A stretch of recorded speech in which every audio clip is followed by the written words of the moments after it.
Hello, Tisai here.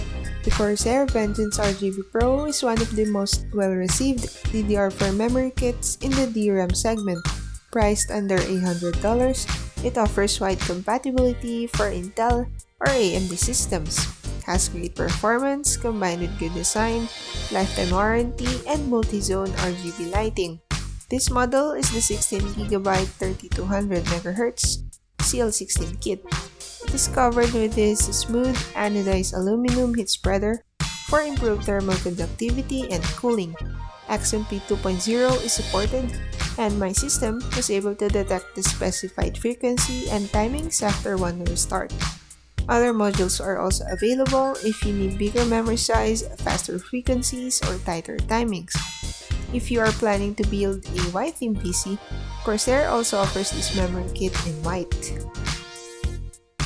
The lighting for the Vengeance RGB Pro can be customized using your motherboard software. Corsair's iQute would offer more control, for example setting the lights for each memory stick. For this review though, we will use MSI's Mystic Light software from the V450 Gaming Pro Carbon. The rest of the footage will show lighting presets available for this memory kit. I hope you found this video useful. If you enjoyed this, please subscribe to my channel. I also stream games at Facebook every Monday, Wednesday, and Friday. Link in the description below. Alright, thank you for dropping by and watching. I'll see you next time. Enjoy the rest of the video.